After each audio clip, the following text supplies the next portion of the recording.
Hello students, welcome back to my channel. This is the sixth part and the last part of the chapter. तो इसमें हमारा पहला topic है सविनय अवज्ञा की सीमाएं। इससे पहले जो लास्ट वीडियो थी उसमें हमने कहाँ पे छोड़ा था कि किस तरह से सभी लोग जो थे, अलग अलग वर्ग के लोग, वो किस तरह से आंदोलन को ले रहे थे। तो आज का हमारा टॉपिक है सविनय अवज्ञा की सीमाएं, कि जो सविनय अवज्ञा आंदोलन गांधी जी द्वारा किया गया था उसकी सीमाएं क्या थी, किस वजह से वो जो है इतना धीमा पड़ गया और बंद हो गया। तो सबसे पहला पॉइंट है कि लंबे समय तक कांग्रेस जो थी उसने दलितों पर ध्यान नहीं दिया था। हमने पहले भी पढ़ा है ये कि कांग्रेस जो थी बड़े लोगों की वजह से, अमीर और जमींदारों की वजह से थे, जो छोटे लोग थे, दलित थे, उन पर ध्यान कम देती थी, क्योंकि जो कांग्रेस थी वो रूढ़िवादी हिंदू सनातन पंथियों से डरी हुई थी, जिससे दलित वर्गों का सविनय अवज्ञा में भागीदारी थोड़ी कम हो गई थी। ठीक है। दूसरा है कि 1920 के दशक के मध्य से ही कांग्रेस हिंदू महासभा जैसे हिंदू धार्मिक जो राष्ट्रवादी संगठन थे उनके ज़्यादा करीब आने लगी थी, जिससे हिंदू मुस्लिम के बीच संबंध जो थे वो खराब होने लगे थे। ठीक है, क्योंकि कांग्रेस जो थी हिंदू महासभा जैसे धार्मिक संगठन बना रही थी। थर्ड पॉइंट है कि मोहम्मद अली जिन्ना ने मुसलमानों के लिए केंद्रीय सभा में आरक्षित सीटों की मांग की।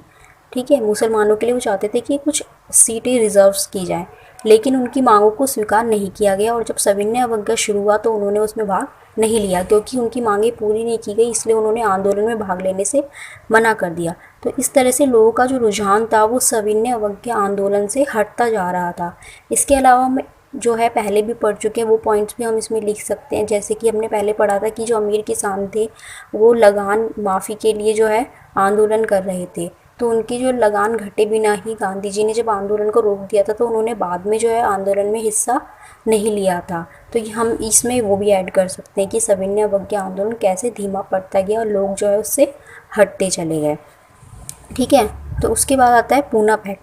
हम पढ़ेंगे पूना पैक्ट। पूना समझौता जो है ये बहुत ही इंपॉर्टेंट है। ये पूछा जा सकता है कि पूना पैक्ट जो है किस किस लोगों के मध्य हुआ था, किन किन लोगों के मध्य हुआ था। तो गांधी जी और अम्बेडकर के बीच में यह जो है समझौता हुआ था, पूना पैक्ट। ठीक है, अब ये था क्या क्या समझौता हुआ था। डॉक्टर अम्बेडकर जो थे वो हमेशा से ही दलितों के लिए मांगे रखते थे कि उनको आरक्षण दिया जाए। तो दलितों के लिए अलग निर्वाचन क्षेत्रों के सवाल को लेकर वो गोलमेज सम्मेलन में हमेशा भाग लेते थे। ठीक है, मतलब उनका ये था कि दलितों के लिए भी अलग से निर्वाचन क्षेत्र हो, जहाँ पे वो चुनाव के लिए खड़े हो सके या फिर अपना जो है वोट डाल सके। अलग निर्वाचन क्षेत्र होना चाहिए उनके लिए। लेकिन गांधी जी का उनके साथ विवाद हो गया, गांधी जी इसके खिलाफ थे। ठीक है, जब ब्रिटिश सरकार ने अम्बेडकर की मांग मान ली तो गांधी जी आमरण अनशन पर बैठ गए, क्योंकि गांधी जी नहीं चाहते थे। क्यों नहीं चाहते थे?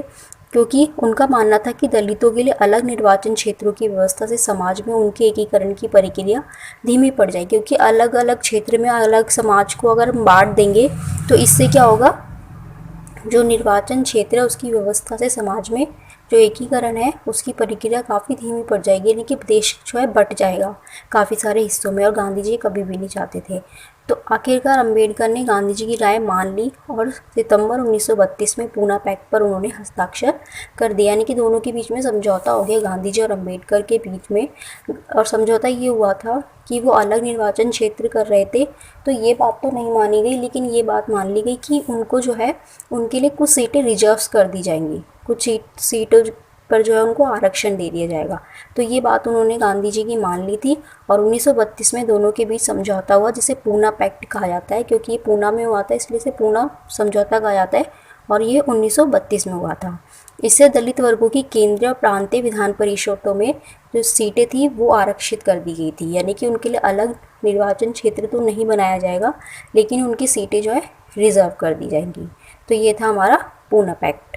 अब नेक्स्ट टॉपिक है हमारा सामूहिक अपनेपन का भाव, कि लोगों के अंदर सामूहिक अपनेपन का भाव कैसे आया, लोगों के मन में राष्ट्रवाद की भावना कैसे उत्पन्न हुई। ये सवाल उठता है कि विभिन्न समुदायों के, क्षेत्र, भाषाओं के जो अलग अलग क्षेत्रों से लोग आते हैं उन सभी के मन में सामूहिक अपनेपन का भाव कैसे विकसित हुआ, सब लोग इकट्ठा होकर राष्ट्रवाद के लिए उनके मन में प्रेम की भावना कैसे जागृत हुई। ठीक है, तो सबसे पहला हमारा टॉपिक आता है, जो पॉइंट है वो है संयुक्त संघर्ष, यानी कि जो उन्होंने एक होके जो संघर्ष किया उस वजह से जो है उन लोगों में राष्ट्रवाद की भावना पैदा हुई। ठीक है, उनकी देश के प्रति भावना जागृत हुई। उन सब के मिलने की वजह से, संयुक्त संघर्ष करने की वजह से। सेकंड होता है इतिहास और साहित्य, लोक कथाएं और गीत, चित्र व प्रतीकों के माध्यम से, यानी कि उन्होंने अपने इतिहास से, अपने कल्चर से, अपनी लोक कथाओं से, गीतों के माध्यम से, प्रतीक चिन्हों के माध्यम से जो है राष्ट्रवाद की भावना पैदा की।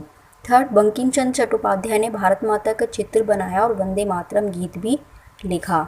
राष्ट्रवाद का विचार भारतीय लोक कथाओं के द्वारा भी मजबूत हुआ, जैसे कि हमने सेकंड पॉइंट में भी पढ़ा कि लोगों ने जो है साहित्य के द्वारा, गीतों के द्वारा, अपनी लोक कथाओं के द्वारा जो है राष्ट्रवाद की भावना विकसित की। फिफ्थ पॉइंट है अंग्रेजों की दृष्टि में भारतीय क्या थे कि काफ़ी पिछड़े हुए थे। वो सोचते थे कि हमें जो है इन पे शासन चलाना है, क्योंकि इन्हें शासन जो है चलाना नहीं आता, ये खुद को संभाल नहीं सकते, इसलिए हमें इन पे रूल करना है। तो इसके जवाब में लोगों ने क्या किया, भारत के लोगों ने अपनी महान उपलब्धियों की खोज में अतीत की ओर देखने लगे और उस गौरवमयी प्राचीन युग के बारे में लिखना शुरू कर दिया, जब कला, विज्ञान, धर्म, संस्कृति, हस्तकला, व्यापार फल फूल रहे थे। यानी कि उन्होंने उस अतीत के बारे में लिखा जब हमारा देश जो है सोने की चिड़िया कहलाता था। हमारे देश में सुख समृद्धि थी, कला था, विज्ञान, धर्म, इन सब में जो है हमारा देश फल फूल रहा था। उस इतिहास को दोबारा से जागृत किया, उसके बारे में लिखना शुरू किया। ठीक है, तो ये कुछ पॉइंट्स थे कि किस वजह से, किस माध्यम से जो है लोगों ने जागृत किया, देशभक्ति की भावना लोगों के मन में फैलाई, किस तरह से लोग जो है अलग अलग माध्यमों से अपने अंदर जो है देशभक्ति की भावना को जागृत कर रहे थे, कैसे मोटिवेट हुए वो इस चीज़ के लिए। ठीक है, तो ये था हमारा आज लास्ट पार्ट था इस वीडियो का, इस चैप्टर का। यहाँ पे जो है हमारा पूरा चैप्टर कंप्लीट हो गया है। और जैसे कि मैंने पहले पार्ट में भी बताया था कि मैं जो है इस चैप्टर से रिलेटेड मैप बताऊंगी, तो अगले पार्ट में जो है मैं उस मैप को कवर करा दूंगी। उससे पहले भी मैं जो है 2 मैप आपको बीच में शॉर्ट बता चुकी हूँ कि कैसे कैसे पॉइंट्स पूछे जाते हैं। अब जो है लास्ट में मैं पूरा इस चैप्टर से जो भी पॉइंट्स आते हैं वो सारा क्लियर करा दूँगी। तो इसके अगले पार्ट को भी प्लीज़ ज़रूर देखिए, और ये वाला पार्ट अगर आपको अच्छा लगा हो तो प्लीज़ वीडियो को लाइक करें और मेरे चैनल को सब्सक्राइब करें। Thanks for watching.